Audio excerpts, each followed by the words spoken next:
Anthony Aguilar joins us.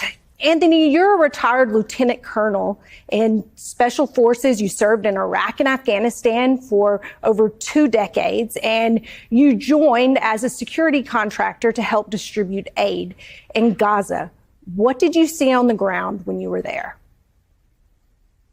Thank you for having me, and good evening, everybody. What I witnessed on the ground in Gaza can be described as nothing more than, an apocalyptic wasteland. It's human suffering, and for anyone that says that there's no starvation or that the population of Gaza is not at the brink or has already crossed the brink of famine, that is irresponsible rhetoric, and that is only serving to starve the population even further. The population is starving, and the population is desperate, and the population needs aid immediately. Can you tell us about the young boy, Amir? So Amir was one of the Palestinians that came to site number 2 on the 28th of May.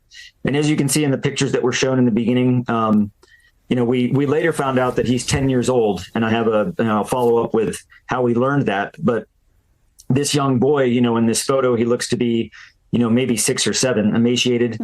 He was with the crowd, and he walked over to us, and you see he's got his small items of aid. He doesn't have a bag. He's got some rice, some items that he picked up off the ground, and he beckoned to us. There's another contractor standing next to me on my left.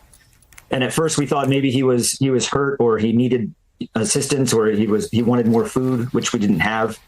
But he walked up to us, and he extended his hand, and he walked up. You see the contractor standing next to me, and he kissed his hand, and then he kissed my hand, and I then put my arm on his.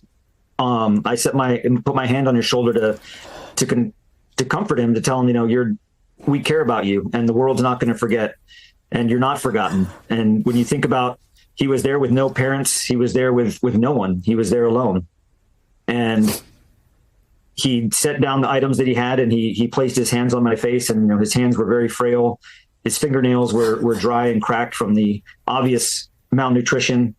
His skin tight and dehydrated. And if anyone says that these children, these human beings aren't starving, shame on you, because they are, and I've seen it.